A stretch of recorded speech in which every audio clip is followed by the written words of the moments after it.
Alright, quick question. Can you tell me who the bad guy is in this picture? Alright, what about this one? And this one? And in light of Majority Rule Day, who would you say is the villain in this picture? And this takes us to what we'll be discussing today. Now there's this old idea that in cowboy movies, the way you could tell the difference between a good guy and a bad guy was looking at their hat. Good guys wore a white hat or some dusty variation, and bad guys wore a black hat. This isn't 100% true all of the time. However, in film, there are often some non-verbal cues that alert when someone is the villain of the story. Do they have a funny accent in a James Bond movie? Is their face obscured in a Star Wars movie? Do they dare challenge the status quo of the Spanish colonizers in Dora the Explorer? I mean, like, why is Swiper the fox the bad guy?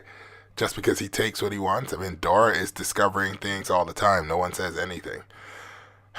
Anyway, while I'm tempted to say that using things like tropes and stereotypes is lazy storytelling, the truth is it's more a lack of faith in the audience to appreciate and understand a nuanced tale. Mom Ra didn't hate the Thundercats. He wanted eternal life.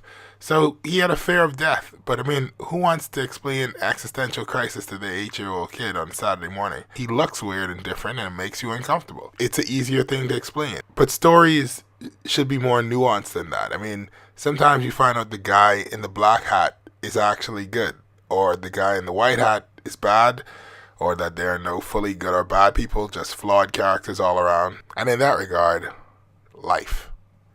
That is to say, life is also nuance and stuff. Life is similar. So, what's the point? Majority rule. Did majority rule in 1967 have anything to do with race? Yes. But, I mean, there were black people fighting for the UBP and white people fighting for the PLP. So, although race was involved, I'm inclined to believe that it wasn't solely that. Also, didn't you watch the other videos explaining the superficial nature of race? I mean, come on, guys. I personally believe that it had to do with power and the redistribution of it to the majority. Okay, yes. The majority of people in the country were and are black. But, like most demographics, you could also draw it along other lines, like saying the majority of the people were also at the time undereducated. The majority of people didn't own property, and the majority of people had no real power. Now, whether that power was money, opportunity, a say in how the country was run, that is what the majority came to achieve. Right? Okay, yes, we're closer, but let's not read the fact that we got everyone to wear white hats as a victory. Because at the end of the day, those colors don't mean as much as they did. The reason that the myth about Majority Rule Day only being about color lasted so long because it's an easier story to tell.